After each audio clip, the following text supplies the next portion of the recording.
সকলো বিধায়কে লাভ নকৰে টিকট বিধায়কৰ টিকট সন্দৰ্ভত মুখ্যমন্ত্ৰী হিমন্ত বিশ্ব শৰ্মাৰ ডাঙৰ মন্তব্য। নমস্কাৰ, ষ্টুডিঅ'ত মই ফাৰহানা লৈ আহিছো এক ডাঙৰ খবৰ। বিধায়কৰ টিকট সন্দৰ্ভত মুখ্যমন্ত্ৰী হিমন্ত বিশ্ব শৰ্মাৰ ডাঙৰ মন্তব্য। সকলো বিধায়কে লাভ নকৰে টিকট মুখ্যমন্ত্ৰী দিলে এয়া ডাঙৰ মন্তব্য। 2026 বৰ্ষৰ বিধানসভাৰ নিৰ্বাচনৰ সন্দৰ্ভত মুখ্যমন্ত্ৰী হিমন্ত বিশ্ব শৰ্মাই কৰিছে এয়া ডাঙৰ মন্তব্য। ৰাজ্যিক বিজেপিৰ চিন্তন বৈঠকৰ অন্তত মুখ্যমন্ত্ৰী হিমন্ত বিশ্ব শৰ্মাই বিধায়কৰ টিকটক লৈ কৰিছে কেইবাটাও গুৰুত্বপূৰ্ণ মন্তব্য। মুখ্যমন্ত্ৰী হিমন্ত বিশ্ব শৰ্মাই কয়, এবাৰ সকলো বিধায়কে টিকট নাপায়।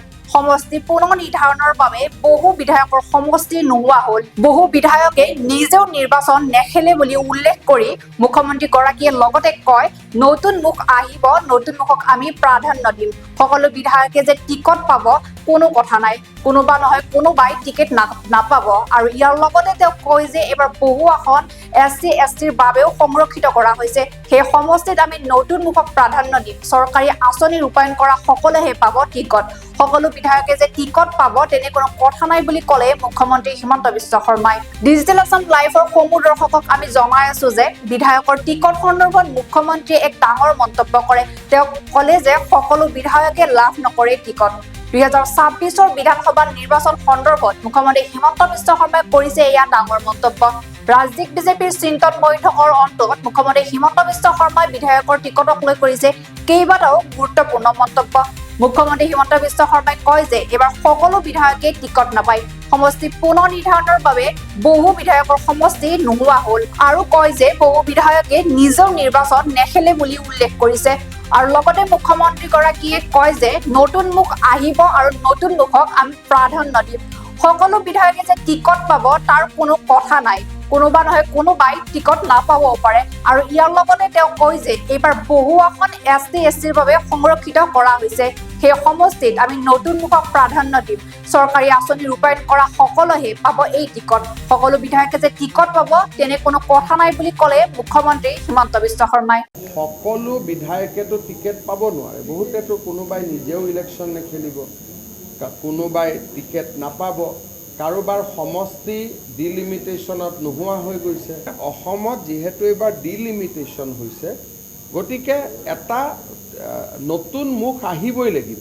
কাৰণ চিডুল কাষ্টৰ চিট বাঢ়িছে, চিডুল ট্ৰাইবৰ চিট বাঢ়িছে, গতিকে নতুন মুখটো আহিবই লাগিব। গতিকে নতুন মুখ অহাৰ ৰাস্তাটোতো কোনেও বন্ধ কৰিব নোৱাৰে। নতুন মুখ আহিব, কিন্তু কিমান আহিব, কি আহিব সেই কথাটো ক'বৰ কাৰণে এতিয়া বহুত সময়। আমাৰ বহুত কামটো অহা 15 আগষ্টৰ পৰা আৰম্ভহে হ'ব। এই আঁচনিবোৰ যোৱাৰ পিছতহে এজন MLAৰ আমি এছেছ কৰিব পাৰিম যে MLAজনৰ পজিশ্যন ভাল নে বেয়া। আজি যদি এজন MLAৰ 10% পজিশ্যন বেয়াও, তেওঁৰ সমষ্টিত 32,000 পৰিয়ালে অৰুণোদয় পাব। তেওঁৰ সমষ্টিত 30,000 মহিলাই উদ্যমিতা আঁচনি পাব। তেওঁৰ সমষ্টিত 30 কোটি টকাৰ ৰাস্তা হ'ব। তেওঁৰ সমষ্টিত 800 ল'ৰা 600 ল'ৰাই CM আত্মনিৰ্ভৰ অসমৰ আঁচনি পাব। এই আঁচনিবিলাক যদি ভালকৈ ৰূপায়ণ কৰে, আজি যোন 10% তলত আছে তাৰো 50% সি ওপৰত আহি যাব।